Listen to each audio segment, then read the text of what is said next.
অসমৰ মাননীয় মুখ্যমন্ত্ৰী ডাঙৰীয়াই যোৱাকালি কেবিনেট সিদ্ধান্তৰ পিছত যিটো প্ৰেছ মিট দিছে বা নতুন এছঅপিৰ কথা ঘোষণা কৰিছে, বিশেষকৈ বিদেশী বিতৰণ সম্পৰ্কে পুশবেক সম্পৰ্কে যিটো তেখেতে এছঅপিৰ কথা কৈছে, এই কথাটো আপোনালোকে সবে অৱগত।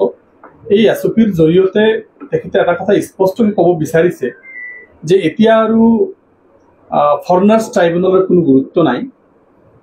এতিয়া immigration এক্সপালশ্যন act 1950, Assam immigration এক্সপালশ্যন act 1950 আণ্ডাৰত মানুহখিনিক ধৰি ডিচিয়ে 10 দিনৰ নোটিছ দি তেখেতসকলৰ বাংলাদেশী প্ৰমাণ কৰিব নোৱাৰিলে পুশবেক কৰিবৰ কাৰণে যিটো নিৰ্দেশ এছঅপি প্ৰিপেয়াৰ কৰিছে, এই এছঅপিটো কেইবাটাও দিশৰ পৰা অত্যন্ত গুৰুত্বপূৰ্ণ বা ৰাজনৈতিক বুলি মই এইকাৰণে ক'ব বিচাৰিম।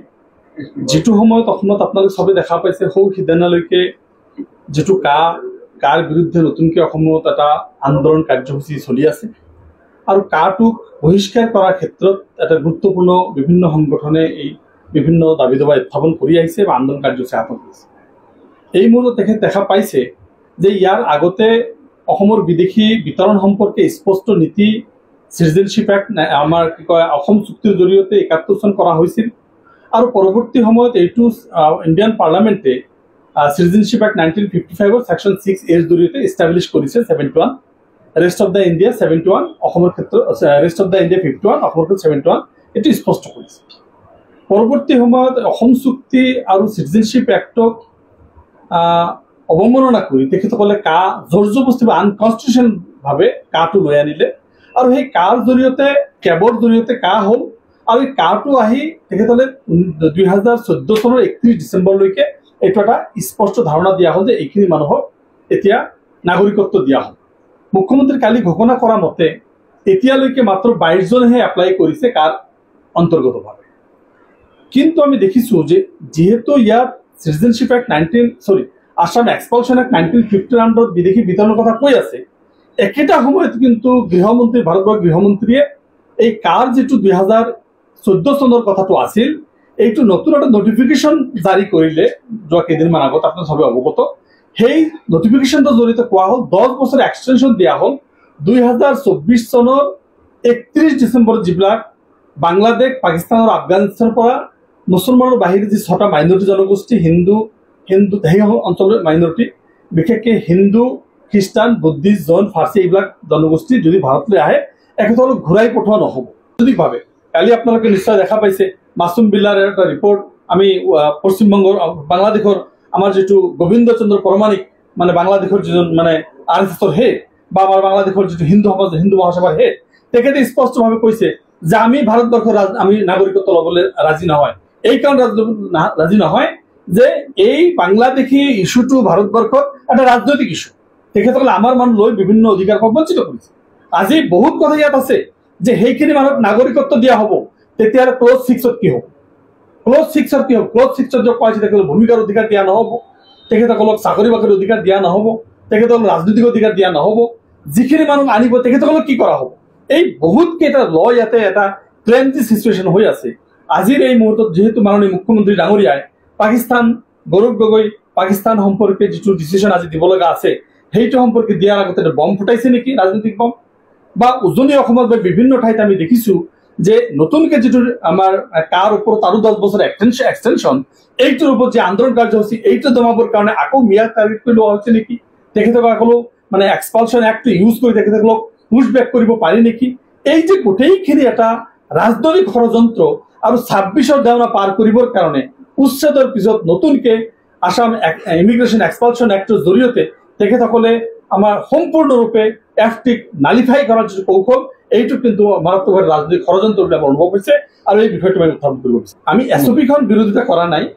যদি ইমিগ্ৰেশ্যন এক্সপালশ্যন এক্টৰ জৰিয়তে কৰিব লাগে তেতিয়াহ'লে তেখেতসকলৰ যিটো কথা কালিৰ কেবিনেটৰ সেই ক্ষমতা আছেনে নাই যে আমাৰ ফৰেনাৰ্ছ ট্ৰাইব্যুনেল এক্টটো, আমাৰ ফৰেনাৰ্ছ ট্ৰাইব্যুনেল এক্ট বা ফৰেনাৰ্ছ ট্ৰাইব্যুনেল গঠন কৰা হৈছে, 1টা ট্ৰাইব্যুনেল চলি আছে, এই 1টা ট্ৰাইব্যুনেলক নালিফাই এটা কেবিনেটে কৰিব পাৰে নে নাই? বহুত ডাঙৰ কথা। এই ট্ৰাইব্যুনেলখন IMDT আইন বাতিল হোৱাৰ পিছত সুপ্ৰিম কোৰ্টে এইটো ট্ৰাইব্যুনেল বনাব দিছিল, ফৰেনাৰ্ছ ট্ৰাইব্যুনেল, আৰু এই ফৰেনাৰ্ছ ট্ৰাইব্যুনেলটো অসমৰ কেবিনেটে বাতিল কৰিব পাৰেনে? বহুত ডাঙৰ এটা কুৱেশ্যন। দ্বিতীয় কথাটো হ'ল যে এই মুহূৰ্তত ফৰেনাৰ্ছ ট্ৰাইব্যুনেলৰ ওপৰত গুৰুত্ব নিদি, কাৰণ ফৰেনাৰ্ছ ট্ৰাইব্যুনেলত গ'লে লিগেল প্ৰচিডিউৰত যায়, কাৰোবাৰ নাম বানান ভুল, কাৰোবাৰ বয়সৰ ভুল, কাৰোবাৰ গাঁৱৰ ভুল, এইখিনিক এই টাইটেলৰ ভুল, এইখিনিক লৈ কোনোবা হাইকোৰ্ট কৰিব পাৰে, কোনো সুপ্ৰিম কোৰ্ট কৰিব পাৰে। মুখ্যমন্ত্ৰী হাইকোৰ্ট সুপ্ৰিম কোৰ্টৰ ওপৰত বিশ্বাস নাই। মুখ্যমন্ত্ৰী ইমিডিয়েট ডিক্টেটৰ হিচাপে ধৰিব আৰু বাংলাদেশ পুক বেক কৰিব। দ্যাট মিনছ অসমত এটা ৰাজনৈতিক অস্থিৰতা সৃষ্টি কৰিবৰ কাৰণে মুখ্যমন্ত্ৰী ডাঙৰীয়া এটা ব্যৱস্থা ল'ব বিচাৰিছে।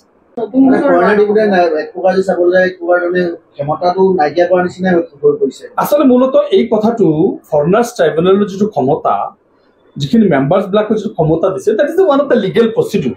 যদি কোনোবাই বাংলাদেশী আছে তেখেতক বাংলাদেশ পঠাব লাগে। আৰু আমি দেখিছোঁ তেখেতে কিবা 28,000 না 30,000 বাংলাদেশী পুছবেক কৰিছে বুলি কৈছে, সেইবিলাকতো কাৰো আপত্তি হোৱা নাই। যদি কোনোবাই বাংলাদেশী সোমাইছে তেখেতক ধৰিব লাগে পুছবেক, কাৰণ আপত্তি হোৱা নাই। আপত্তি কোনখিনি হৈছিল? যিখিনি ইয়াত চাকৰি কৰি আছিল, যিখিনি ইয়াত যুগে যুগে বাস কৰি আছিল, যুগে যে NRCৰ কাগজ আছে, 66 আছে, 71 আছে, সকলো তথ্য থকাৰ পিছতো নামৰ বানানৰ ভুল যিবিলাক বাংলাদেশ, সেইবিলাক আপত্তি হৈছে। বাকীতো 30,000 আপত্তি হোৱা নাই, মাত্ৰ 200-300 আৰু আপত্তি হৈছে। এতিয়া কথাটো হ'ল তেখেতে সেই একেটা বস্তুৱে এতিয়া আমাৰ মানে ফৰেনাৰ্ছ ট্ৰাইব্যুনেলৰ ক্ষমতা লোভ কৰি তেখেতসকলে নিজে ডিক্টেটৰ হিচাপে জোৰ জবস্তি ডিচিৰ থ্ৰু দি তেখেতসকলে কৰ্মচাৰী থ্ৰু দি পঠাব পাৰে নেকি, তাৰ যিটো কৌশল লৈছে, এইটো অসমত এটা অস্থিৰ কৰাৰ পৰিকল্পনা। অসমত 26ৰ ৰাজনীতিৰ আগত হিন্দু মুছলমান কৰাৰ সম্ভাৱনা আৰু তাৰ বিৰুদ্ধে যি আন্দোলন কাৰ্যসূচী হৈছে তাক দমন কৰা আৰু পাকিস্তানী যিটো গৌৰৱৰ ইস্যু, এইটোক ডাইভাৰ্ট কৰা এটা পলিচি বুলি মই অনুভৱ কৰিছোঁ। আপোনালোকৰ দাবী কি আচলতে, আপোনালোকে কি দেখুৱাব বিচাৰে?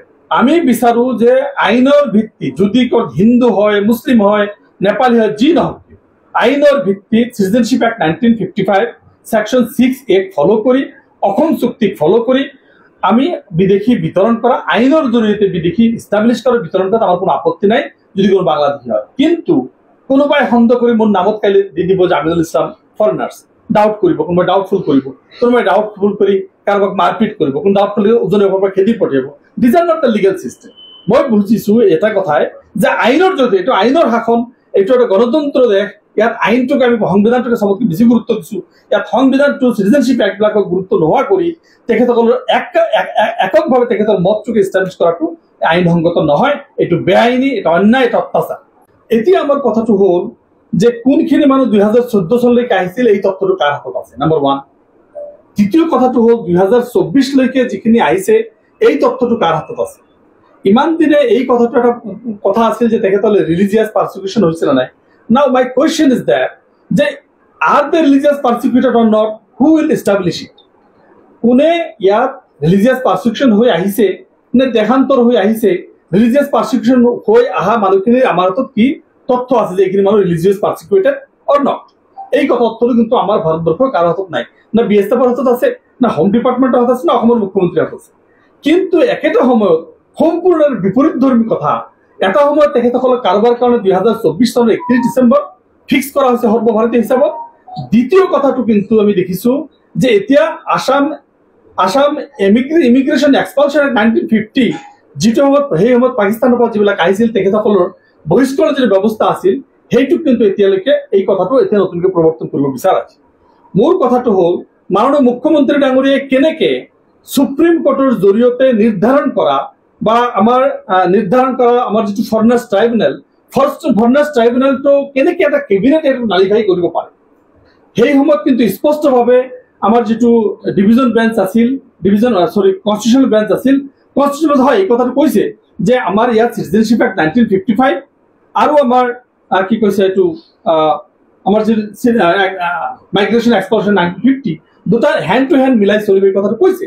কিন্তু ইয়াৰ জৰিয়তে তেখেতসকলে কোৰ্টৰ অধিকাৰটো ভংগ কৰি গোটেই এজন অফিচাৰক দায়িত্ব দিব খোজাটো, যিটো অফিচাৰ মুখ্যমন্ত্ৰীৰ কথা ব্যৱহাৰ কৰে, মুখ্যমন্ত্ৰীৰ চৰকাৰৰ যিখিনি বহতীয়া কৰ্মচাৰী তেখেতসকলক এজন অফিচাৰ বনাই তেখেতসকলৰ জৰিয়তে বিদেশী বহিষ্কাৰ কৰাৰ যিটো পৰিকল্পনা, আইনৰ শাসনৰ পৰিৱৰ্তে অন্যায় এটা ডিক্টেটৰশ্বিপ চলোৱা, তেখেতসকলে আইনৰ শাসনত যদি কোনোবাই নাগৰিকত্ব প্ৰমাণ কৰিছে, কাৰোবাৰ নামৰ বানানৰ ভুল, কাৰোবাৰ বয়সৰ ভুল, এই বস্তুটো যদি এতিয়া মাননীয় মুখ্যমন্ত্ৰী ডাঙৰীয়াই সেইটোৰ বাহিনা লৈ তেখেতসকলক বিদেশী ঘোষণা কৰে আৰু তেখেতসকলক বিতৰণ কৰে, তেখেতে স্পষ্টভাৱে এটা কথা জনা উচিত যে এজন বিদেশীক যদি আমাৰ যদি ইয়াত বিদেশী হয় তেতিয়া তেখেতসকলৰ এইটো ডিপ্ল'মেটিক থ্ৰুদি পঠাব লাগিব।